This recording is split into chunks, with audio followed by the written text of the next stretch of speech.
Hello friend, welcome back my channel. तो आज के डिस्कशन को शुरू करते हैं। आज से हम लोग एक नया सीरीज शुरू कर रहे हैं जिसमें 5 से 6 मिनट में एक स्टॉक को डिस्कस करेंगे और जो फोकस होगा उसमें मेनली फोकस होगा कंपनी करती क्या है, क्या क्या वर्क करती है, कहां से रेवेन्यू आता है। उसके बाद हम लोग थोड़ा बहुत फिनेंशियल और उसके बैलेंस शीट पे जाएंगे, टेक्निकल भी समझेंगे, टारगेट क्या होगा ये सारा कुछ समझेंगे। लेकिन ज्यादा फोकस हमारा होगा कि कंपनी काम क्या करती है, क्योंकि अगर हमें पता नहीं होता है कंपनी काम क्या करती है, अब पता भी होता है तो हमें जो उसका मेन वर्क है वही पता होता है, लेकिन कंपनी बहुत सारा वर्क करती है वो हमें जानकारी नहीं होता है। जिस वजह से अगर कोई गवर्नमेंट स्कीम ला रही है, कोई गवर्नमेंट पॉलिसी ला रही है, उसका इम्पैक्ट किस कंपनी पे क्या पड़ेगा ये मुझे पता ही नहीं होता है। ग्लोबली कुछ अगर इंसिडेंट हो रहा है उसका इम्पैक्ट क्या इंडिया पे पड़ेगा, उस कंपनी पे क्या पड़ेगा। जैसे भी यूएस में ड्रग्स का शॉर्टेज काफी हो रहा है, तो आपको पता होना चाहिए कौन सी फार्मा कंपनी है, कौन सा ड्रग्स मैन्युफैक्चरिंग करती है। फार्मा कंपनी कई सारी फार्मा कंपनी है, सब अलग अलग तरह के ड्रग्स मैन्युफैक्चर करते हैं, तो आपको पता होना चाहिए कि किस कंपनी को किस ड्रग्स में क्या फायदा हो सकता है। तो आप अच्छा खासा न्यूज का भी फायदा लेके पैसा कमा सकते हैं। और आपको लॉन्ग टर्म किसी स्टॉक को होल्ड करना है, मल्टी बैगर रिटर्न बनाना है, तो आपको उस स्टॉक को अच्छे तरीके से समझना चाहिए कि कौन सी कंपनी क्या कर रही है और भविष्य में इस कंपनी का क्या फ्यूचर है, तब आप उसमें बड़ा पैसा बना सकते हैं। इसलिए मैंने शुरू किया इस सीरीज को जिसमें 5 से 6 मिनट में एक स्टॉक को डिस्कस करेंगे और मेन फोकस होगा कंपनी के वर्क के बारे में कि कंपनी करती क्या है। तो चलिए, आपसे रिक्वेस्ट होगा कि चैनल को प्लीज सपोर्ट जरूर कीजिए, वीडियो को लाइक शेयर और चैनल को सब्सक्राइब कर लीजिए अगर नहीं किए आप तो, और अपना फीडबैक दे दीजिए कौन से कंटेंट आपको अच्छे लगते हैं। और चलिए हम लोग आज देखते हैं, जैसा कि आपने थंबनेल में देख चुके हैं कि आज जो हम लोग डिस्कस करेंगे वो एक स्टॉक है इंजीनियर्स इंडिया लिमिटेड, उसके बारे में हम लोग डिस्कस करेंगे। एक पीएसयू कंपनी है। तो चलिए शुरू करते हैं इस वीडियो को।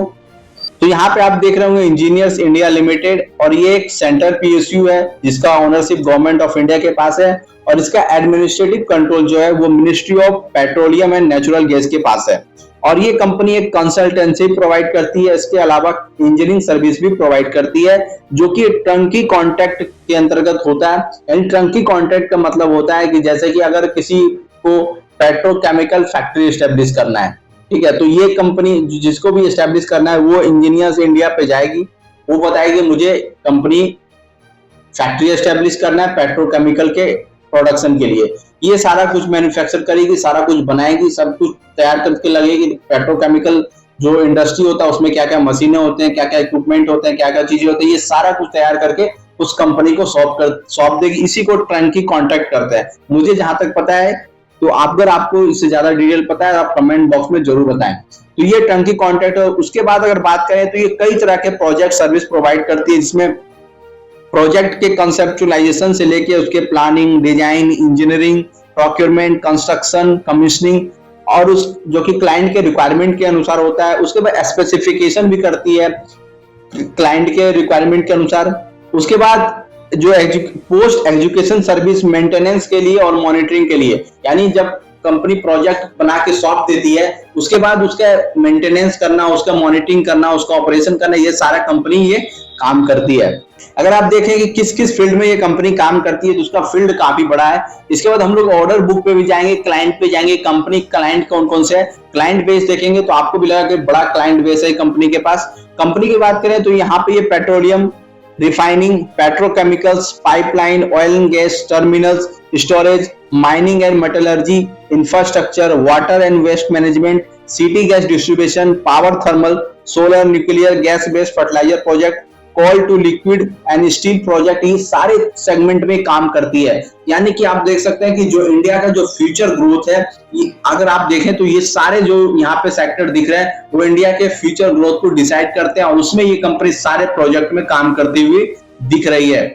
अगर इसके प्रॉज की बात करें तो यहाँ पे आप कंपनी डेब्ट फ्री हो चुकी है, और ये कंपनी डिविडेंड भी अच्छा खासा देती है। अगर कॉन्स की बात करें तो यहाँ पे सेल्स ग्रोथ थोड़ा बहुत कंपनी कम है, लेकिन आगे धीरे धीरे जिस तरह तक ऑर्डर बुक कंपनी के पास है वहां पे आपको सेल्स ग्रोथ काफी बढ़ता हुआ दिखेगा। शेयर होल्डिंग की बात करें तो यहाँ पे प्रमोटर के पास जो होल्डिंग है 51% के आसपास है, जो कि लगभग 2-3 साल से 51% के आसपास ही था। एफआईज की बात करें तो लगभग 7% के पास है, जो कि पहले 7 से 8% के बीच हुआ करता था। डीआईएच की बात करें तो लगभग 13.5% के आसपास है। यहाँ पे डीआईजी ने अपनी होल्डिंग को घटाया है, 17-18% के आसपास यहाँ पे होल्डिंग था। तो अगर देखें तो 70% जो होल्डिंग है यहाँ पे प्रमोटर और जो इंस्टीट्यूशनल इन्वेस्टर उनके पास है, और पब्लिक के पास 28% का होल्डिंग है। अगर उसके बाद हम थोड़ा बहुत फिनेंशियल पोजीशन की बात करें तो इसका फिनेंशियल स्ट्रेंथ की बात करें तो यहाँ पे आप देख सकते हैं 60% जो फिनेंशियल स्ट्रेंथ इसका अच्छा माना जा रहा है। एक्सपेंसिव वैल्यूएशन, ज्यादा एक्सपेंसिव वैल्यूएशन भी नहीं है। टेक्निकली बुलिश है, 75% जो यहाँ पे निकल के आ रहा है वो बोल रहे हैं कि बुलिश है। यहाँ पे आप सकते हैं कि टेक्निकली भी ये स्टॉक काफी ज्यादा मोमेंटम में अभी आपको दिख रहा होगा। ओवरऑल की बात करें तो 74% यहाँ मोमेंटम पॉजिटिव बताया जा रहा है। अगर प्राइस परफॉर्मेंस की बात करें तो एक मंथ में अगर स्टॉक देखें तो 8% के आसपास भाग चुका है। 3 मंथ में देखें तो लगभग 24% के आसपास। पिछले 6 मंथ की बात करें तो यहाँ पे आपको 78% दिख रहा होगा, और एक साल में लगभग 144% का रिटर्न स्टॉक दे चुका है। तो यहाँ आप समझ सकते हैं कि पिछले एक साल में ये स्टॉक ने काफी ज्यादा रिटर्न दिया है, और पिछले 1-2-3 साल में ही इसके पास जबरदस्त ऑर्डर बुक देखने को मिला है। तो यहाँ पे आपको यहाँ पे इसका क्लाइंट बेस दिख रहा होगा, काफी डाइवर्स क्लाइंट बेस है कंपनी के पास, और उसके पास यहाँ पे प्रोजेक्ट भी देख रहा है। ऑर्डर बुक की बात करें तो कंपनी के पास अभी अगर बात करें तो मार्च 2024 तक 78,300 के आसपास का ऑर्डर बुक है। तो काफी जबरदस्त ऑर्डर बुक यहाँ पे लगभग 78,000 करोड़ के आसपास का ऑर्डर बुक है, जो कि काफी बड़ा माना जा सकता है। और कंपनी का एक काफी बड़ा टारगेट है नेट जीरो तक, 2035 तक नेट जीरो का टारगेट अचीव करना है। अगर बात करें तो कंपनी के पास कौन कौन से अभी प्रोजेक्ट हैं जो कि अभी कंपनी को काम करना है, उसकी बात करें तो यहाँ पे 91 मेजर रिफाइनरी प्रोजेक्ट है, जिसमें 10 ग्रीनफील्ड प्रोजेक्ट इसके पास है।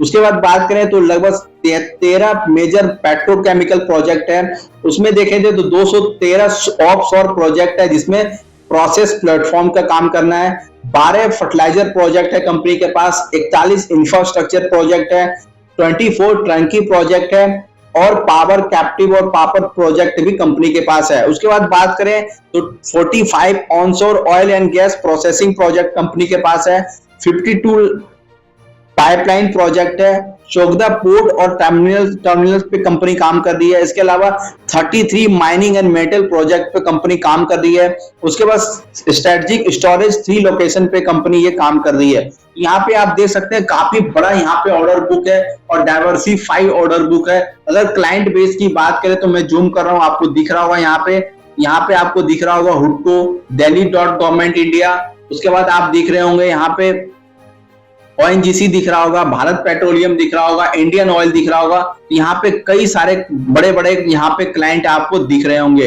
ये काफी जबरदस्त कंपनी है, और ये ऐसे स्टॉक है जिसको लॉन्ग टर्म के लिए लेके भूल जाने वाला स्टॉक है, और डिविडेंड भी अच्छा खासा कंपनी देती ही है, और आने वाले टाइम में भी कंपनी का काफी अच्छा फाइनेंशियल ग्रोथ होता हुआ दिख सकता है। तो ये कैसा लगा ये वीडियो कमेंट बॉक्स में जरूर बताएं। क्या मुझे इस सीरीज को कंटिन्यू करना चाहिए, नहीं करना चाहिए, ये भी कमेंट बॉक्स में बताएं।